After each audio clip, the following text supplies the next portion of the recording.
본 방송에서 제공하는 투자 정보는 투자 판단에 대한 조언입니다. 방송에서 제공하는 주식의 가치, 가격 상승 및 가격 하락에 대해서는 방송사에서 보장하지 않습니다.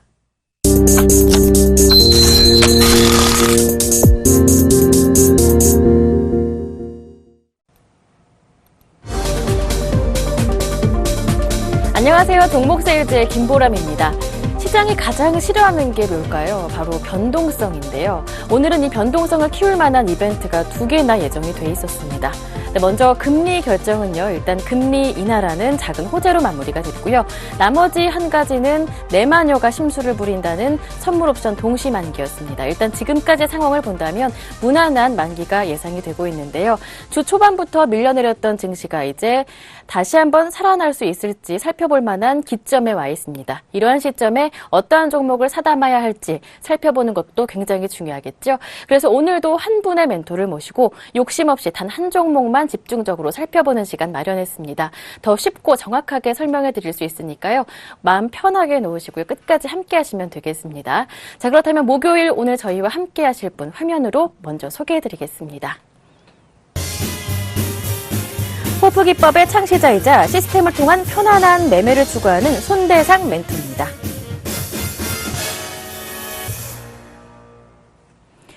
네, 샘플러스 손대상 멘토님 모셨습니다. 안녕하세요. 네, 안녕하십니까. 네, 먼저 소개를 통해 설명을 드렸었는데요. 호프기법이 뭔지 굉장히 궁금하고요. 내 돈 걸고 하는 투자인데 편안한 매매가 가능할까? 저는 이 점도 궁금해요. 네, 맞습니다.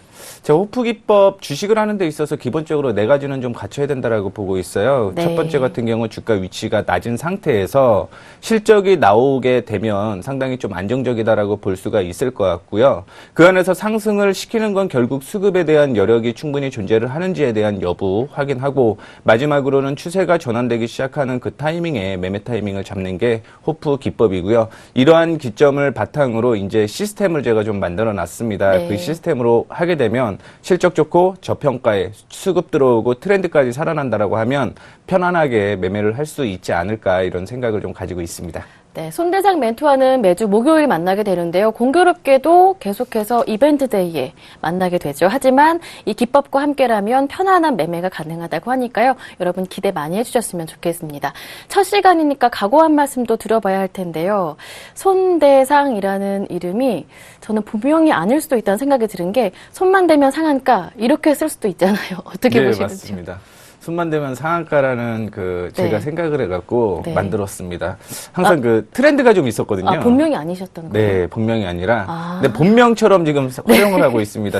주위의 친구들도 역시 네. 손대상이라고 부르기 때문에 네. 어떻게 됐든 이렇게 손만 대면 상한가 갈 수 있는 종목들을 잡는 데는 기본적으로 이 호프기법에 또 맞는 종목들이 네. 일반적으로 상승하는 모습을 보여주고 있기 때문에 중요한 건 그렇습니다. 주식 내가 마음 불안해서 잠을 못 자면 그거는 하지 말아야 된다라고 생각을 하고 있는데 어떻게 됐든 제가 오늘부터 드리는 종목들 잡으시면서 편안하게 꿀잠 자실 수 있을 종목들로 언급을 해드리도록 할 테니까 잘 끝까지 참고해 주시면 좋을 것 같습니다. 네. 네, 손대상 멘토와 함께 편안한 투자 하실 분들은 매주 목요일 이 시간 집중하시면 되겠고요.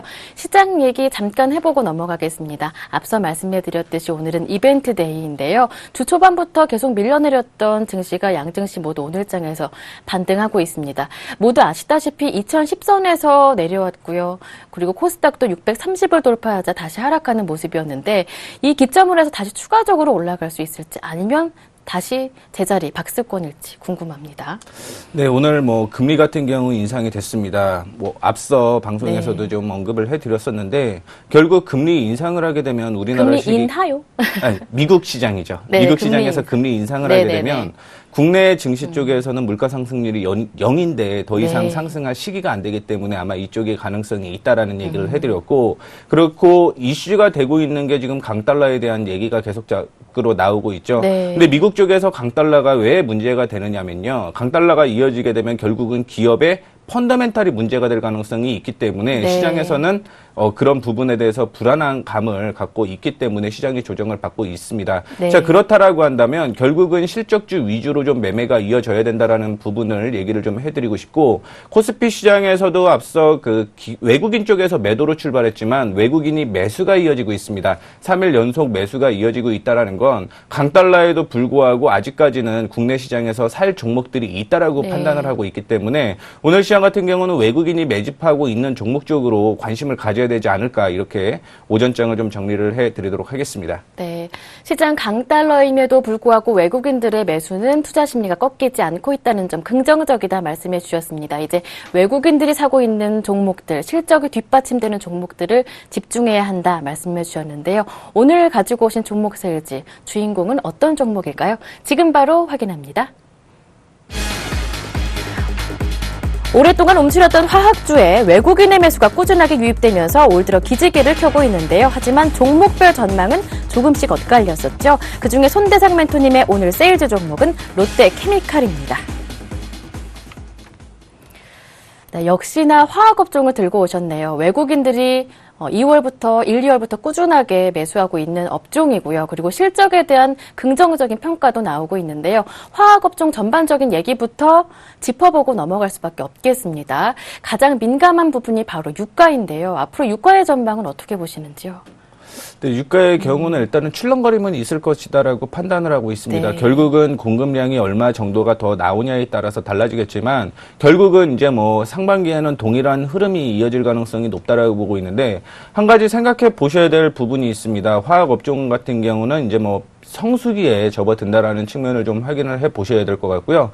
유럽 쪽에서 지금 양적 완화를 계속적으로 지속을 할 것으로 예측이 되고 있죠. 지금도 지속을 하고 있는데, 그렇다라고 한다면 국채를 좀 매입을 해야 되는데 사실 독일 국채가 많지가 않습니다. 그렇다라고 한다면 시중에 돈이 풀리게 되면 일단은 상품적으로 돈이 이어질 수밖에 없고, 그렇다라고 한다면 유가의 상승 역시 계속적으로 상승할 가능성이 있다라는 측면으로 봤을 때 유가의 관련주, 그다음에 화학 관련주는 이슈가 될 가능성이 있다라는 부분을 좀 얘기를 해드리도록 하겠습니다. 네. 네. 네, 그리고 미국에서도 원유 생산 둔화로 인해서 연말 갈수록 $60, $70까지 오를 수 있다는 전망도 나오니까요. 유가와 관련된 걱정은 크게 하지 않으셔도 좋을 것 같습니다.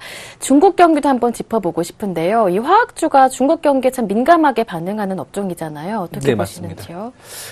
중국 쪽에서도 역시 경제 성장률에 대한 관심은 꾸준히 네. 이어지고 있는 것으로 판단을 하고 있습니다. 그동안 이제 공급 쪽, 수출에서 소비 쪽으로 계속 이어질 가능성이 높다라고 하는데, 결국 화학주 같은 경우는 건설주랑도 연결이 좀 될 수밖에 없다라는 얘기를 좀 해드리고 싶어요. 그래서 건설주가 만약에 좋아지게 되면 그 안에 포함되어 있는 유가 역시 네. 좋아질 수밖에 없다라는 측면을 좀 얘기를 좀 해드리고 싶으니까, 중국에서 화학이 늘어나게 되면 국내 증시 역시 긍정적인 화학주에 대한 이슈는 작용을 할 것으로 예측을 하고 있습니다. 네.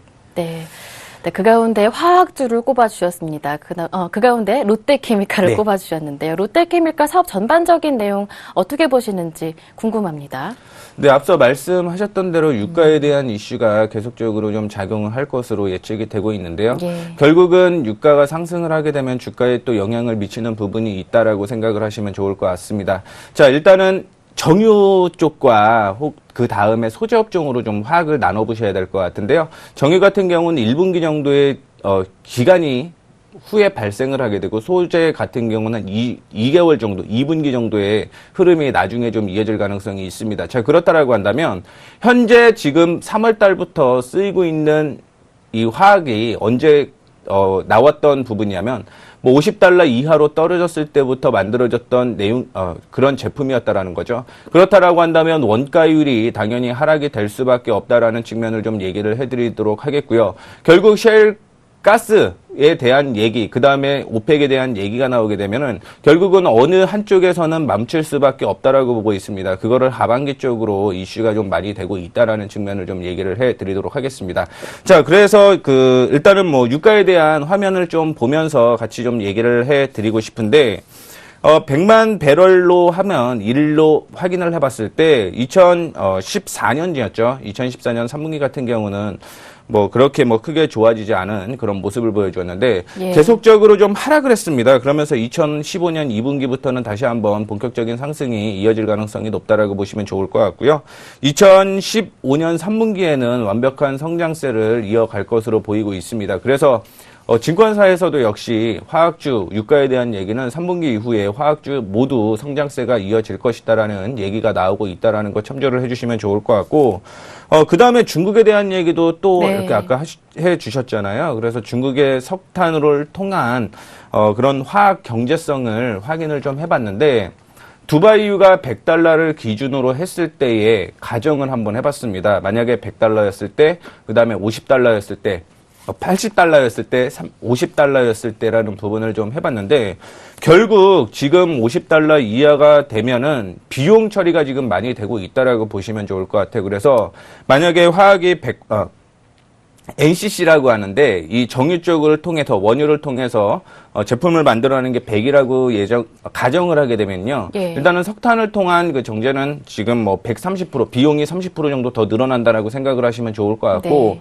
그 외에 가스 쪽으로도 역시 뭐 매출이 나오게 되는데 사실 여기에서 가격 변동은 크지는 않습니다. 그렇다라고 한다면 하반기에 원유가 가격이 인상이 되게 된다라고 하면 석탄으로 통한 경제성은 현저하게 줄어들고 있는 모습이 지금 나타나고 있기 때문에 네. 이 부분으로 봤을 때 전체적으로 화학 업종이 이슈가 좀 될 가능성이 높다. 그런 측면을 좀 먼저 얘기를 해드리도록 하겠습니다. 그리고 유가에 대한 부분도 사실은 2월 초까지는 좀 떨어지는 모습이었는데요. 네, 2월 중후반 이후부터 가격이 다시 한번 올라가는 그런 모습이었고 예. 최근에 같은 경우는 단기적인 상승으로 인해서 좀 조정을 받고 있는 중이다라고 생각을 하시면 좋을 것 같습니다. 네. 네.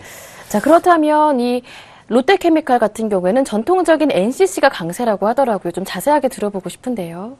네, NCC 안에서 사실은 어느 쪽으로 매출이 잘 나오냐가 더 중요할 것 네. 같아요. 그동안 뭐 유가에 대한 문제로 인해서 제품에 대한 가격이 좀 줄어들었다라고 한다면 앞으로는 이제 전 사업 부문 쪽으로서 실적이 잘 나올 것으로 예측을 하고 있는데 기본적으로 뭐 올레핀이라든가 그 외 아로마틱 부분, 그 외 자회사에 대한 이슈가 계속적으로 좀 나오고 있는 모습입니다. 네. 올레핀의 경우는요 견조한 실적이 계속적으로 좀 이어질 가능성이 높다라고 생각을 하시면 올레핀이란 게 정확하게 쉽게 말하면 어떤 건가요? 부분이 있는데 이제 뭐 두 가지의 부분이 있어요. 올레핀이라는 부분과 아로마틱 부분이라는 네. 부분이 있는데 결국은 어느 쪽으로 지금 매출을 나오냐가 중요한 거예요. 부분이 두 개가 있는데 그 부분을 나누는 거 이제 원자의 구조라든가 이런 예. 부분으로 좀 포함이 되어 있기 때문에 네. 사실상 뭐 말로써 설명드리기에는 굉장히 쉽지는 어려운 않다라고 측면이 보고 있고. 있습니다. 네. 네, 그래서 뭐 기본적으로 그 올레핀 부분이라고 간단하게 그냥 보게 되면은요 식품 용기 만들고 아, 네. 네, 뭐 그 주사기 네. 이런 걸 만드는 쪽을 올레핀이라고 좀 생각을 하시면 좋을 네. 것 같고요. 아로마틱 같은 경우는 조금 더 그 화학 섬유 쪽으로 페인트 만드는 거나 네. 뭐 페트병이라고 하죠. 예. 그걸 만드는 거를 그쪽이라고 생각을 하시면 돼요. 네. 그렇기 때문에 이런 부분으로 나누게 되면은 지금 뭐 실생활에 쓰이는 건 어차피 뭐 계속적으로 우리가 실생활을 하는데 쓰이기 때문에 꾸준한 매출이 나온다라고 보시면 좋을 것 같고요. 네. 그동안 아로마틱 부분 같은 경우는 국내 쪽에 이제 경기가 좋지는 않았잖아요. 네. 그러다 보니까 적자가 이어졌었는데 올해 같은 경우는 이제 흑자 전환이 될 것으로 예측이 되고 있고요. 마지막으로 타이탄이라는 자회사가 있습니다. 이 네. 자회사 같은 경우도 역시 뭐 실적이 계속적으로 나타나고 있는데 나프타라는 부분도 있습니다. 그 부분이 이제 2, 3월부터 본격적으로 실적이 회복될 가능성이 높다라는 측면으로 보게 되면은 전 사업 부분 쪽에서 실적이 좋아질 가능성이 있다라는 것도 얘기를 좀 해드리도록 하겠습니다. 네, 저는 셰일가스 잠깐 짚어보고 싶은데요. 화학업종에서 최초로 롯데케미칼이 셰일가스 쪽에 좀 진출한다고 하더라고요. 어느 정도 영향력이 있는지 정도만 간단한 코멘트 부탁드릴게요. 지금 셰일가스로 해갖고 전 세계적으로 지금 가격이 좀 폭락한 거죠. 사실은 네, 원유에 대한 유가가요? 부분이 네. 유가가 좀 떨어졌는데 사실은 MOU를 통해서 먼저 진입한 곳이 있습니다. SK이노베이션 예. 같은 경우 뭐 독자로 기술로서는 진입을 하지 못했고 MOU를 통해서 진출을 했는데 어쨌든 중요한 거는 공급에 대한 얘기예요. 지금 셰일가스에 대한 공급이 계속적으로 나오고 그것 때문에 원유 가격이 떨어지고 있는 상황에서 호남석유가 지금 들어간다라고 하면 만약에 네. 유가가 반등이 나왔을 때 충분히 실적적인 효과는 누릴 수 예. 있다라고 보고 있거든요. 하지만 지금 당장 수익이 나는 부분이 아니기 때문에 맞아요. 이런 부분으로 셰일가스에 진입하는 걸 확인을 해보면 중장기적인 관점으로는 확실하게 이슈는 될 것으로 예측을 하고 있습니다. 네. 단기적인 흐름보다는요. 네. 장기적으로 본다면 분명히 긍정적인 효과가 나타날 수 있겠지만 단기적으로 지금 당장 본다면 셰일가스 진입 문제는 큰 의미는 없겠다라는 의미로 보이는데요. 자, 전반적인 사업 개선 부분을 정확하게 살펴봤습니다. 이번에는 가장 중요하다고 볼 수 있겠죠. 사주는 사람이 있어야지 종목도 주가가 올라가잖아요. 수급 확인해 보겠습니다.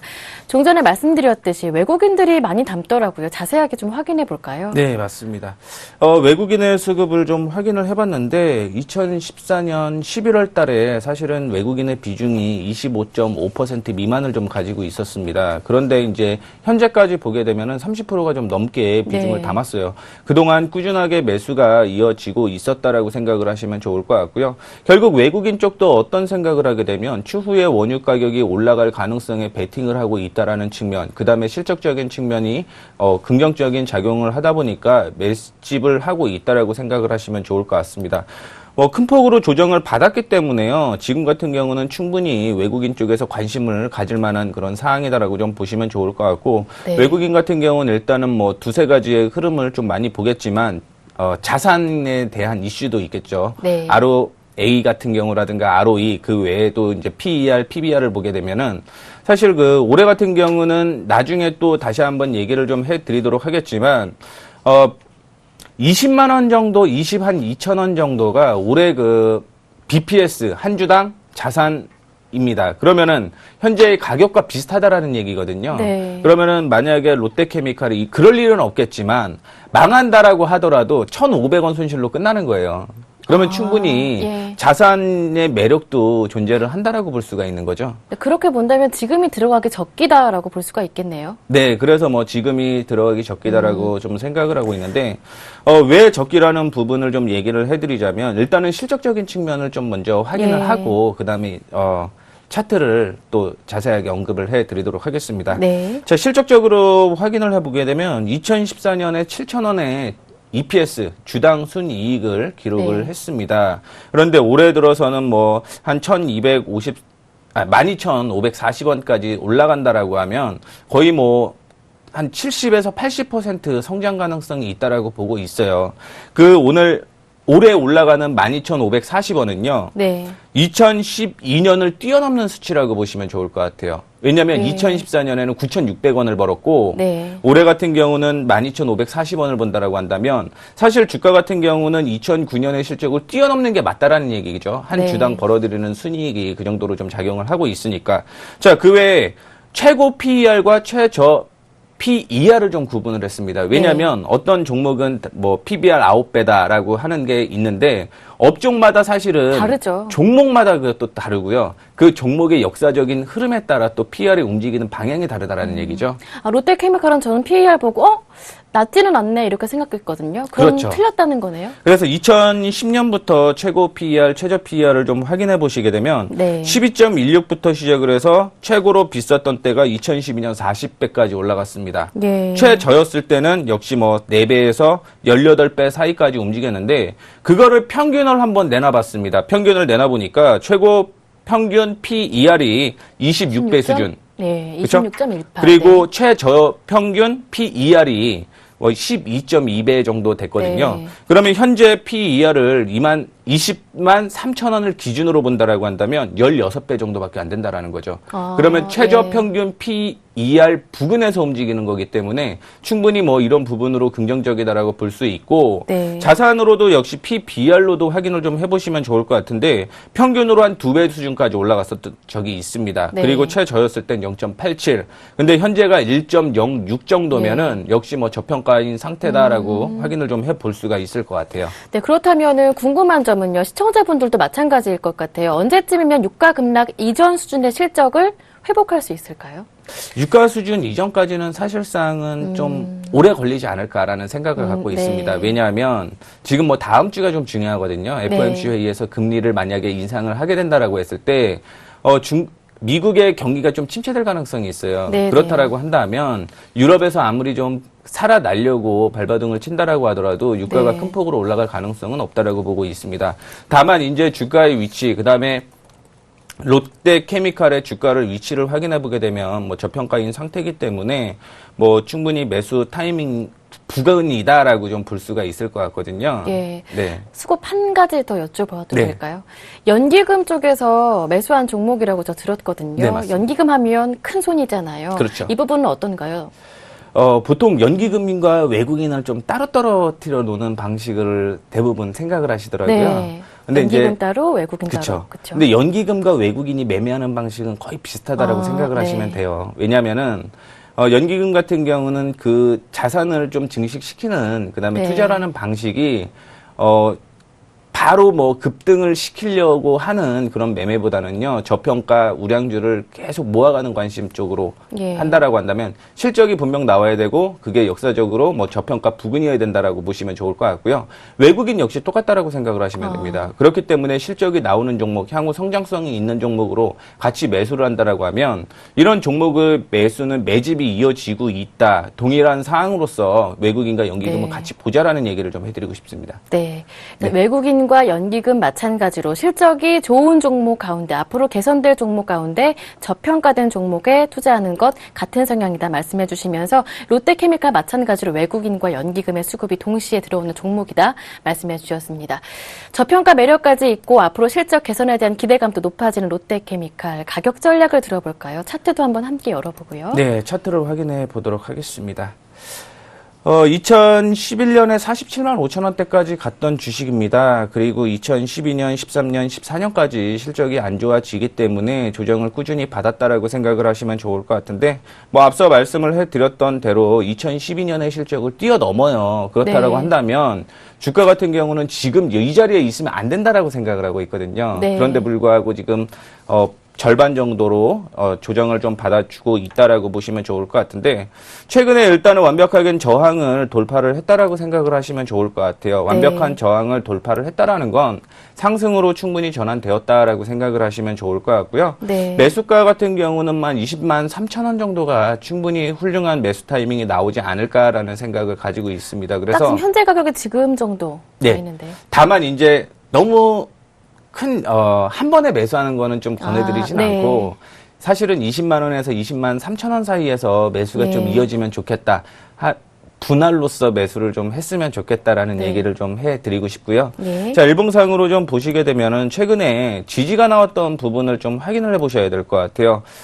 조정을 받게 되면은요, 18만 6,500원 부근에서 계속 그 저항이 형성이 되었었죠, 이전에. 네. 그리고 최근에 지지가 나온다라고 한다면 이 부분만 이탈하지 않는다라고 한다면 흐름은 유지가 될 것이다. 상승은 네. 유지가 될 것이다라고 생각을 하시면 네. 좋을 것 이 같습니다. 부분을 일단 뚫어냈기 때문에 상승 추세로 돌아서는 것이다 이렇게 설명해 주셨던 거죠. 그렇죠. 추세가 완벽하게 전환이 되었다고 네. 볼 수 있는 거죠. 네, 그렇기 때문에 이 부분을 이탈하게 된다면 손절해야 된다. 네. 자, 그렇다면 목표 가격은 어느 정도가 좋을까요? 일단은 크게 좀 보면은 좋겠지만 일단은 뭐 한 네. 단계씩 밟아가는 게 맞다라고 저는 네. 생각을 해요. 그렇기 때문에 올라오게 되면은 이전에 고점이 한 24만 원 부근입니다. 그래서 네. 24만 원대까지 일차적으로 보고요. 예. 그다음에 올해 실적이 굉장히 좋고 하반기에 더 좋습니다. 그렇기 때문에 일단은 단기적으로 24만 원, 그 이후에 또 언급해 드리도록 하겠습니다. 그 네. 가격대 보면요. 네, 손대상 멘토와 함께 편안하게 롯데케미칼 함께 투자하실 분 위해서 다시 한번 가격 전략 정리해 드리겠습니다. 네, 오늘의 종목 롯데케미칼인데요. 매수 가격은 20만 원에서 한 20만 3천 원 정도로 분할 매수 말씀해 주셨고요. 목표 가격은 24만 원, 손절 가격은 18만 6,500원 제시하셨습니다. 네, 지금까지 샘플러스 손대상 멘토와 함께했습니다. 정말 고맙습니다. 네, 감사합니다. 네, 수익률은 언제든지 서울경제TV 홈페이지에 들어오셔서요. 저희 종목 세일즈 게시판을 통해 확인해 보실 수가 있습니다. 저는 여기에서 인사드리고요. 금요일인 내일 다시 찾아뵙겠습니다. 고맙습니다.